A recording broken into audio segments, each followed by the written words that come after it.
everyone knows that a giant rock from outer space hit the planet millions of years ago and wiped out the dinosaurs. Now, with advanced technology, researchers have been able to put together a new timeline showing what really happened. And not only this, they think they know where the giant asteroid came from. Is Earth the target for another huge space rock? And would we be able to survive? You'll be surprised and probably shocked at what NASA astronomers recently discovered. So now, get ready to experience the disaster that almost wiped out life completely on Earth. The giant asteroid's impact into shallow waters in the Gulf of Mexico 65 million years ago was bad enough. But then an amalgam of additional disasters ensued.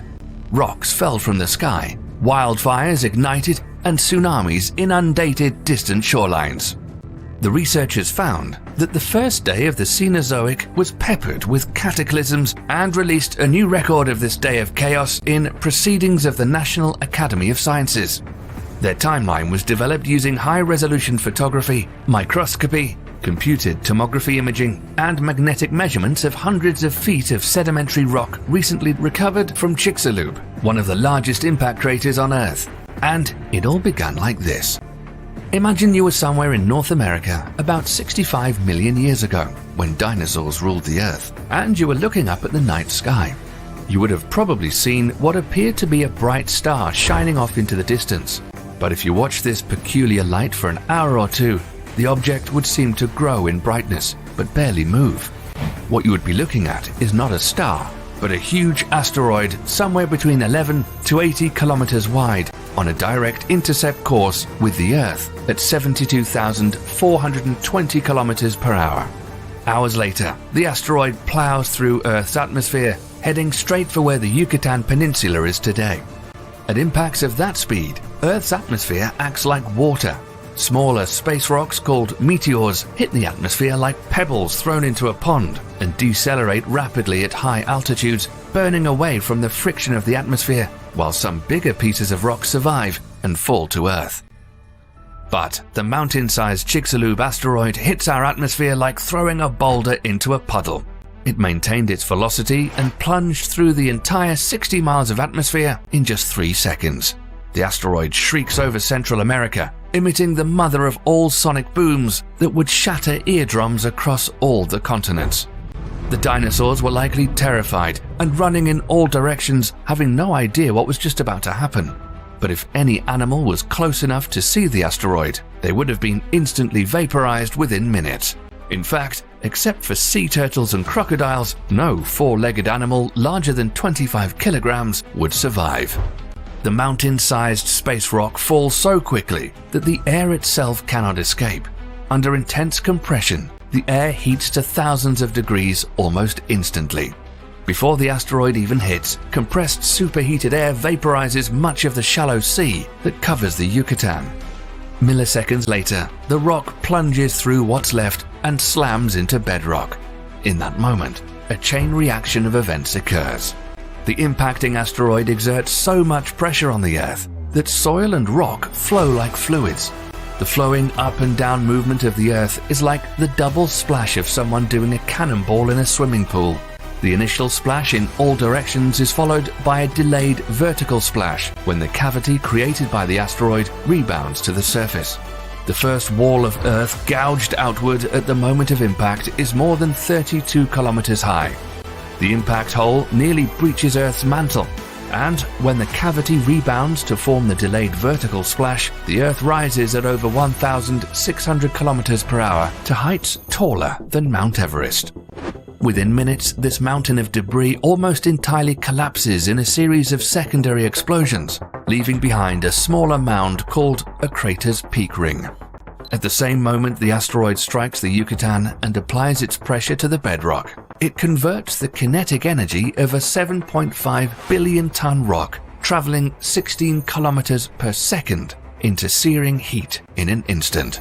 The Chicxulub impactor delivers approximately 1 septillion, 300 sextillion kilojoules of energy.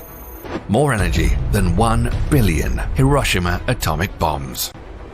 The kinetic energy transferred by the asteroid to the soil, rock, and air excites the molecules to temperatures far hotter than the surface of the Sun. The heat rips electrons from atoms, ionizing the air into an expanding fireball of plasma in excess of 10,000 degrees, turbocharged with vaporized rock that's blasted out at hypersonic speeds. The heated, rapidly expanding air and near instantaneous conversion of Earth to gas, combined with the impact shock wave itself, forms a massive blast wave of pressure expanding outward at more than 1,600 kilometers per hour. If this asteroid hit the same spot today, the blast wave would vaporize you in Texas, deafen you in New York, and blow out glass windows in Buenos Aires. The Chicxulub impactor rings Earth like a bell. Waves in Earth's crust radiate away from the impact zone at 4 kilometers per second. The waves then trigger fault-slipping earthquakes across the continents. If you were on the other side of the world, you would feel the ground shaking 30 minutes after impact. The impact triggers tsunamis as high as skyscrapers. The first of them hit Gulf coastlines within the hour.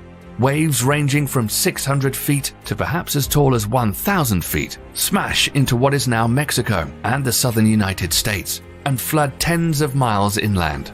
The waves temporarily reverse the flow of rivers, rushing up riverbeds like 30-foot tidal bores.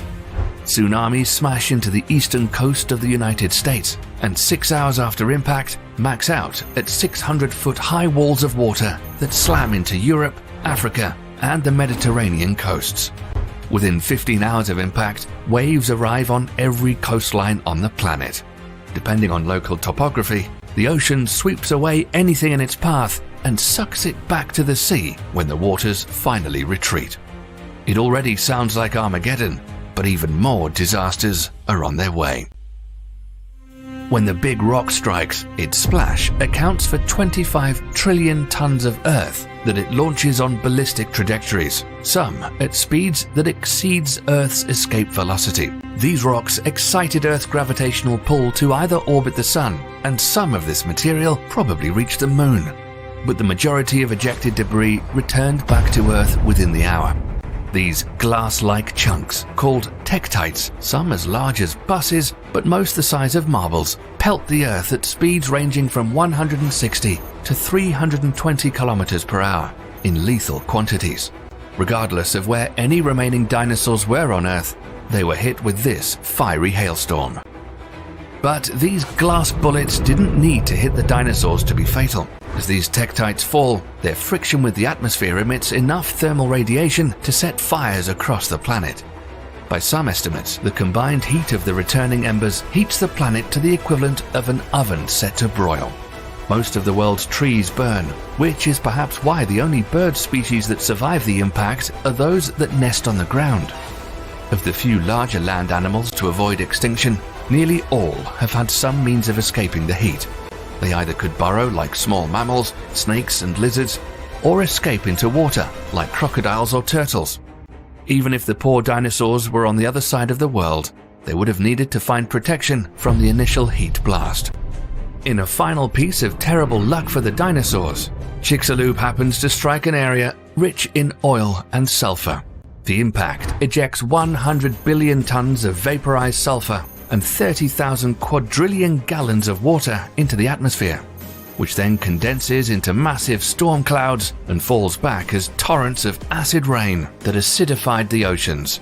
In the higher latitudes, continental-wide snowstorms deposit tens of feet of snow per day.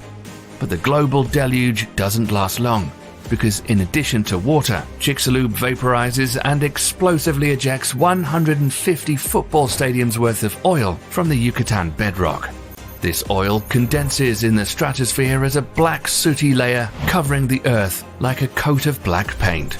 Unlike the sulfur and wildfire smoke, the carbon circulates high above the cloud layer, stopping it from raining back down. And that becomes another big problem.